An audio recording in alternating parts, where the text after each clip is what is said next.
요즘에 유행하고 또 자주 쓰는 말 중에 금수저라는 말이 있죠. 태어나 보니까 우리 아빠가 재벌이더라. 그 금수저라고 우리가 얘기합니다. 태어나서 아빠가 부자이고 재벌이면 얼마나 좋을까요? 어렸을 때부터 윤택하고 편한 삶을 살 수 있기도 하지만 또 한 가지 더 좋은 점이 있다면은 미래에 대해서 크게 걱정하지 않아도 된다는 점일 것입니다. 왜냐하면 어차피 내가 물려받을 유산이 있기 때문에, 아버지 재산이 곧 내 재산 되기 때문에 미래에 대해서 두려워하거나 걱정하지 않아도 된다는 것, 그게 금수저의 삶을 우리가 다 부러워하는 이유일 것입니다. 우리가 성경에서 강조되지만은 주목하지 않는 그런 주제 중에 하나가 상속에 관한 것입니다. 아버지의 재산을 물려받는 것이죠. 히브리서만 해도 이 상속과 관련된 표현들이 적어도 10번 이상 등장합니다. 특별히 히브리서에서 중요하게 다뤄지는 것이 예수님의 아들 되심이죠. 예수님이 하나님의 아들이시다. 그런데 그 예수님이 하나님의 아들이시라는 사실은 단순히 하나님과 예수님과의 관계를 아버지와 아들의 관계다에서 끝내지 않고 상속자이시다. 예수님이 상속자이시다라는 것에 주목하는 것을 우리가 기억할 필요가 있습니다. 먼저 히브리서 1장 말씀을 한번 같이 읽어볼 텐데요. 히브리서 1장 2절 말씀 띄워주시면 같이 읽어보도록 하겠습니다. 시작. 이 모든 날 마지막에는 아들을 통하여 우리에게 말씀하셨으니 이 아들을 만유의 상속자로 세우시고 또 그로 말미암아 모든 세계를 지으셨느니라. 아멘. 아들 예수님이죠. 예수님을 통하여서 우리에게 말씀하셨다라고 이야기하면서 그 아들을 만유의 상속자, 모든 것의 상속자로 하나님이 세우셨다라고 말씀하고 있습니다. 그러니까 예수님은 아버지가 가지신, 하나님이 가지신 모든 것을 이어받으시는 분, 상속받으시는 분으로 소개되고 있는 것이죠. 그런데 히브리서가 강조하는 또 하나의 측면이 있다고 한다면 그것은 예수님만이 하나님의 아들이신 것이 아니라 예수님의 죽으심과 부활하심으로 통하여서 예수를 믿는 성도들, 곧 우리들도 하나님의 아들들이 되었다라는 것에 주목합니다. 그럼 우리가 하나님의 아들들이 되었다라는 것은 마찬가지로 어떤 의미를 갖겠습니까? 우리가 하나님의 상속자가 되었다라는 것이죠. 이 구절도 다시 한번 저희가 확인해 보겠습니다. 1장 14절 말씀 같이 한번 읽겠습니다. 시작.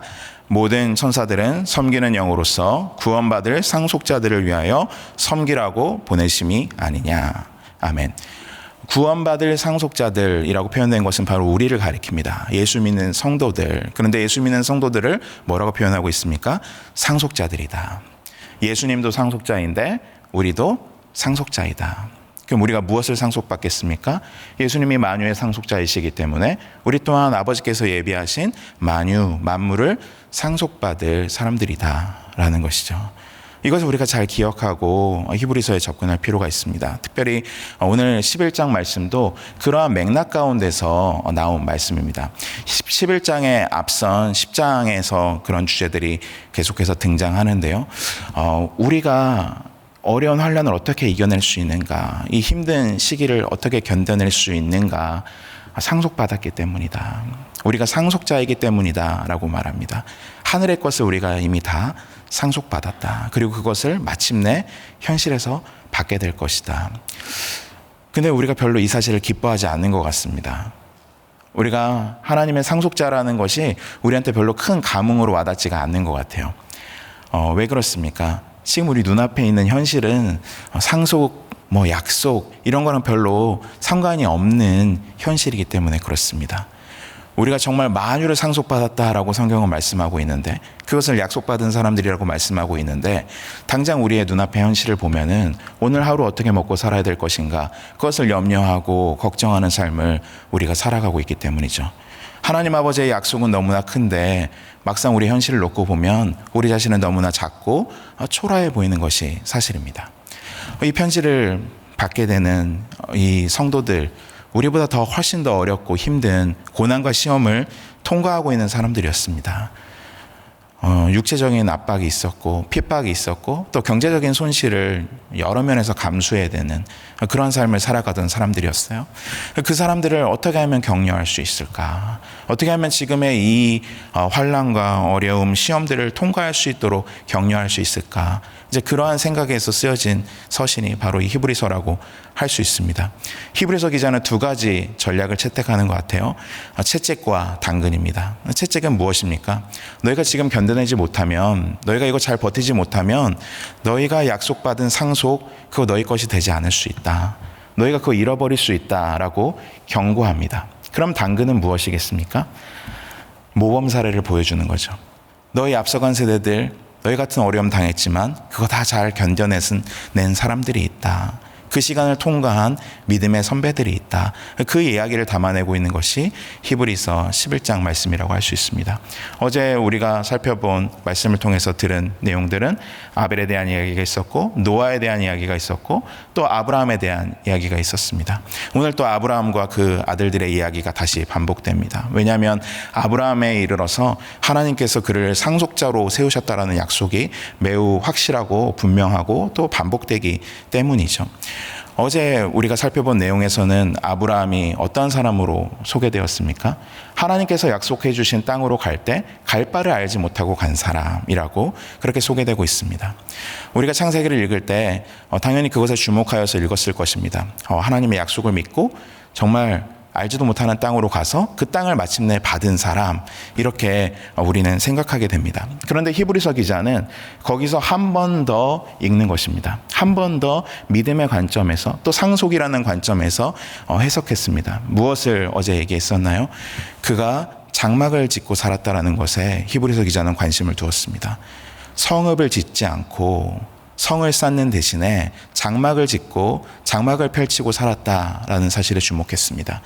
성읍은 무엇입니까? 견고한 삶이고 안정된 삶입니다. 그곳에 털을 닦고 눌러 앉겠다라는 것을 표시하는 것이죠. 장막은 무엇입니까? 텐트입니다. 언제든지 접고 다른 곳으로 이동할 수 있는 삶입니다. 떠돌이요, 나그네요, 불황자와 같은 삶이라고도 볼 수 있습니다. 안정되지 않았다라는 것이죠. 늘 어떻게 보면 거처의 문제 때문에 불안할 수 있습니다. 2022년 대한민국 살아가는 우리들도 비슷하죠. 사실은 2년마다 이사 갈 걱정을 해야 되는 그런 삶을 사는 것이 대부분의 삶이지 않습니까? 우리가 정말 집을 갖고 싶은 이유가 무엇입니까? 왜 아파트 사고 싶나요? 뭐 돈 많이 버는 것도 이유가 있겠고 또 나도 한번 대박 나보고 싶다, 그런 마음 가진 사람들도 있겠지만은 대부분은 안정된 주거를 하고 싶어서 그렇게 우리가 집을 열망하고 소망하지 않습니까? 이사 걱정 하고 싶지 않기 때문이지 않습니까?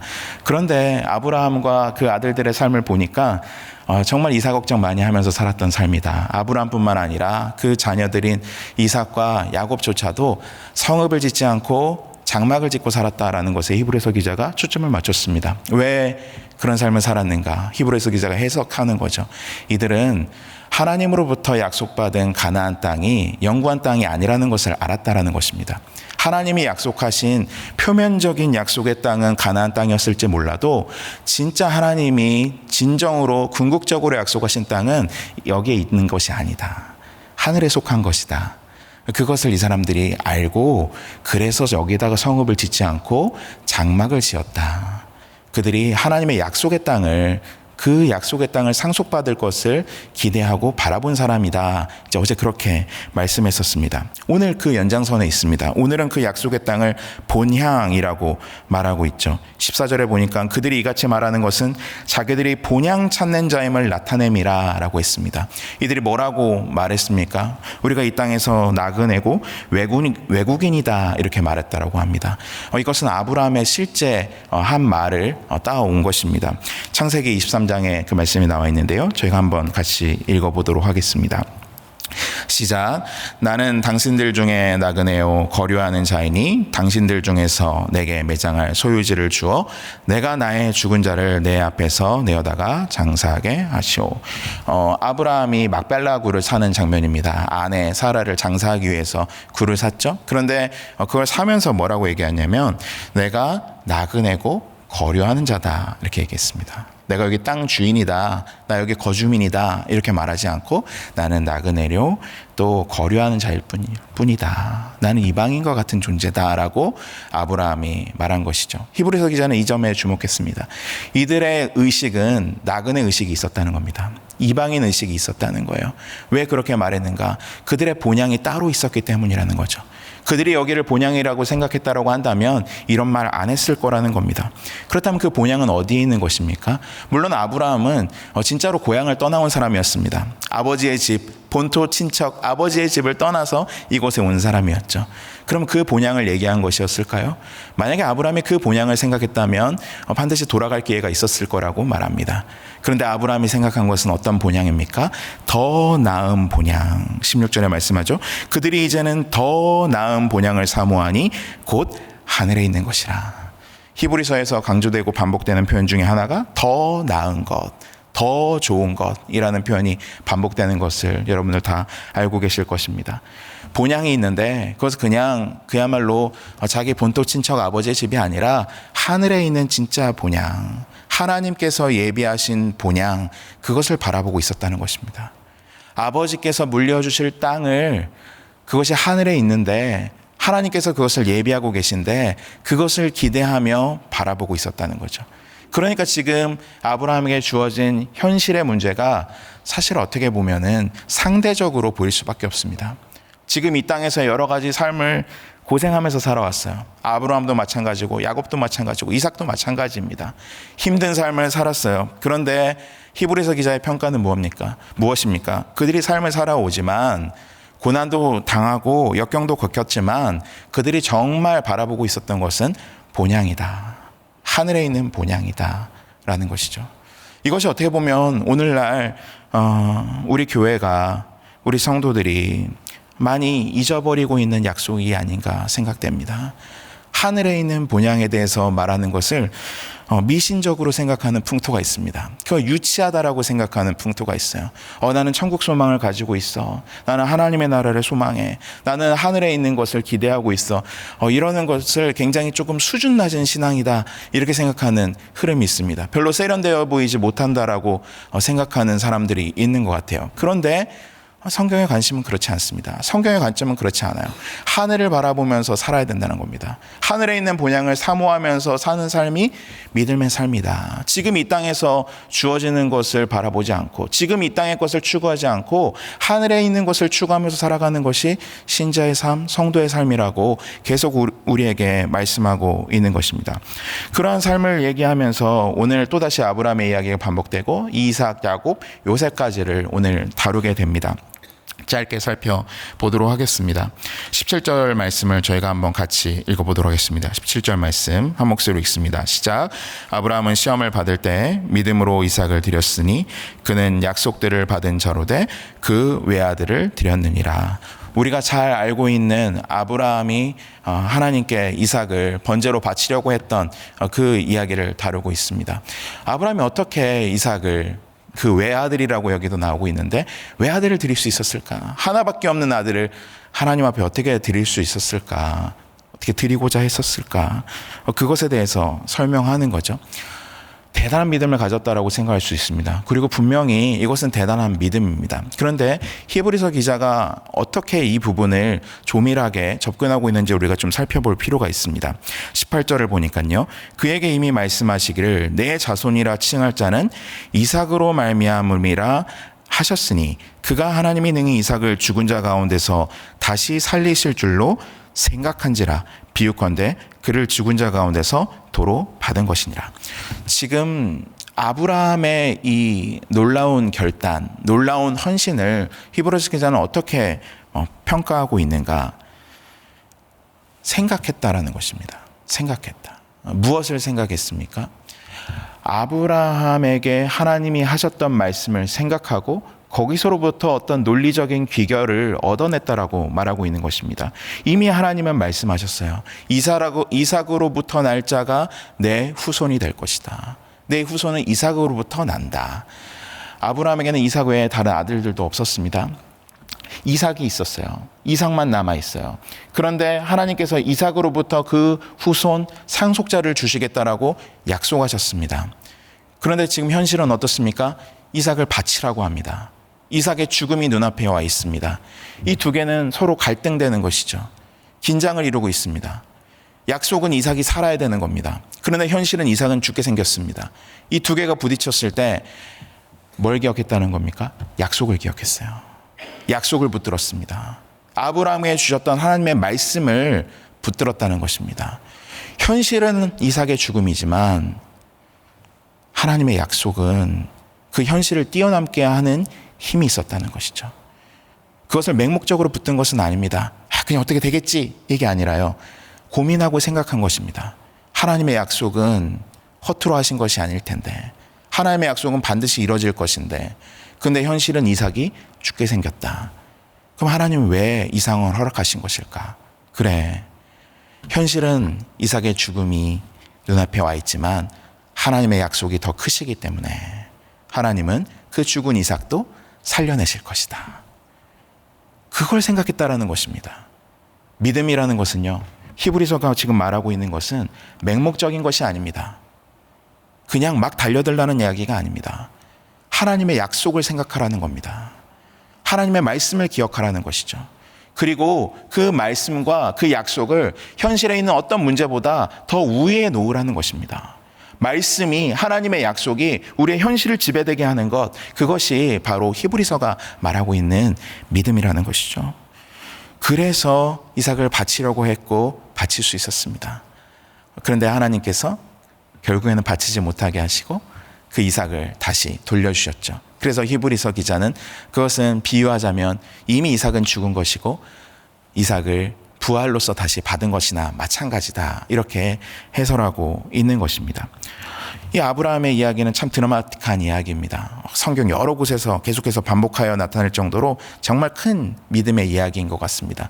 그런데 그 다음에 이어지는 아브라함의 아들들의 이야기는 사실은 되게 간단해 보입니다. 별로 특별한 것이 없는 것 같습니다.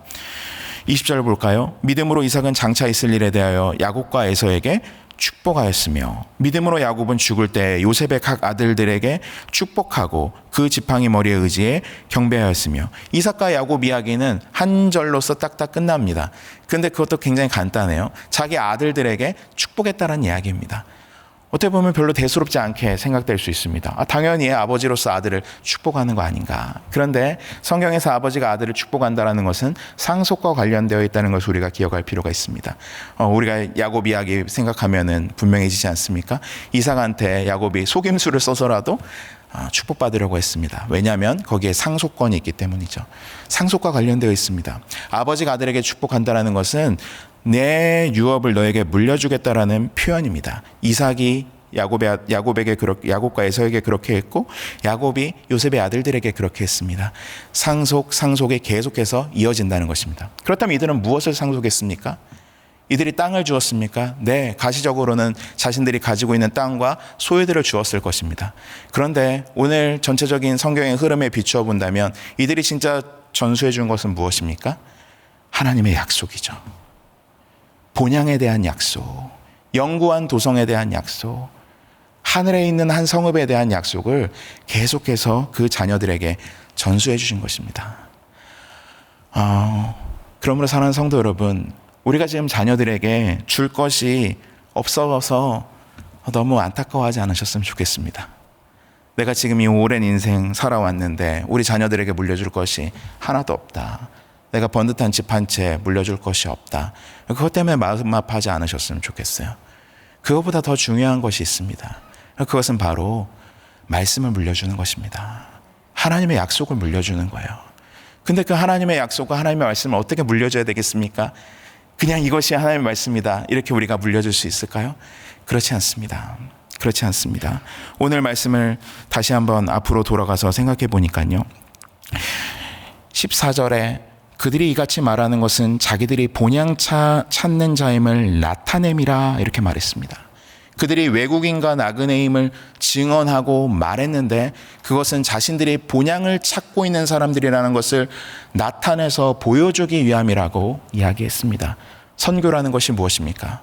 선교라는 것은 하나님의 말씀을 입으로 전하는 것이기도 하지만 또한 우리의 삶으로서 나타내고 보여주는 것입니다.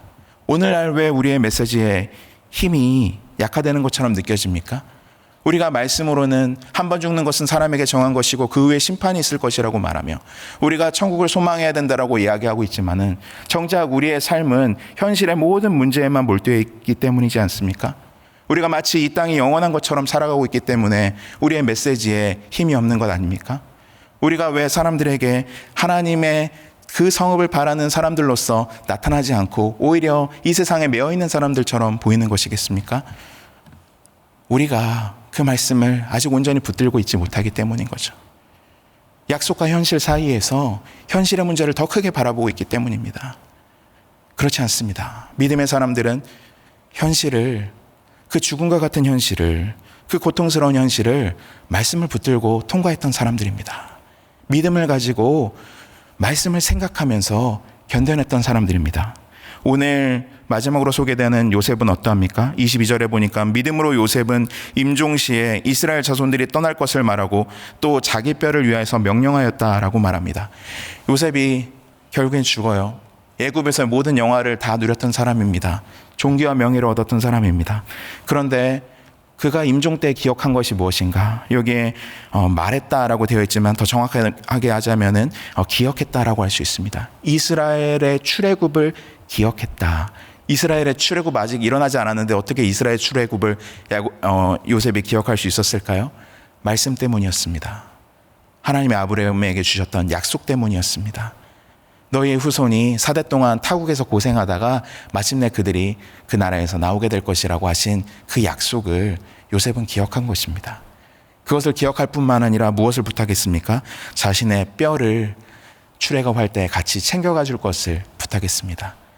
요셉은 죽어서라도 그 유골이라도 약속과 함께하기를 원했다라는 것입니다. 사랑하는 성도 여러분, 우리는 무엇을 기억하고 있습니까? 무엇을 생각하고 있습니까? 눈앞에 있는 현실들을 바라보면 우리는 무너져 내릴 수밖에 없습니다. 당장 오늘 하루가 걱정되는 현실이 우리를 오늘 저 문 밖을 나서면 또 기다리고 있지 않습니까? 그때 우리 무엇을 의지하겠습니까? 우리의 생각과 우리의 판단을 의지하겠습니까? 우리의 예측을, 우리의 경험을 의지하시겠습니까?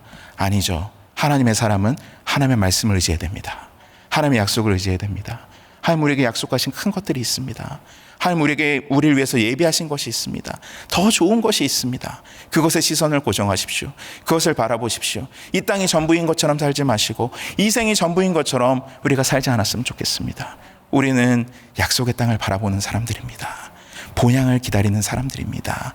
그 믿음 가지고 오늘 우리의 현실을, 그 약속을 붙들고 믿음으로 살아가는 우리 모두가 되시기를 주님의 이름으로 축원합니다. 다 같이 기도하며 나가도록 하겠습니다. 기도할 때 하나님 우리에게 약속을 새롭게 해주시라고 기도했으면 좋겠습니다. 하나님 내 안에 주신 하나님의 말씀을 다시 한번 기억하게 해주시고 이 땅의 것들 하늘의 관점, 영혼의 관점에서 보면, 약속의 관점에서 보면 사소하고 아무것도 아닌 것인데 그것에 내가 목매지 않도록 주님 도와주시고 하나님의 약속을 바라보며 오늘도 믿음으로 승리하게 해달라고 같이 기도하며 나가도록 하겠습니다. 하나님 아버지, 주님의 은혜와 사랑을 감사드립니다. 아버지 하나님 우리의 시야를 열어주시고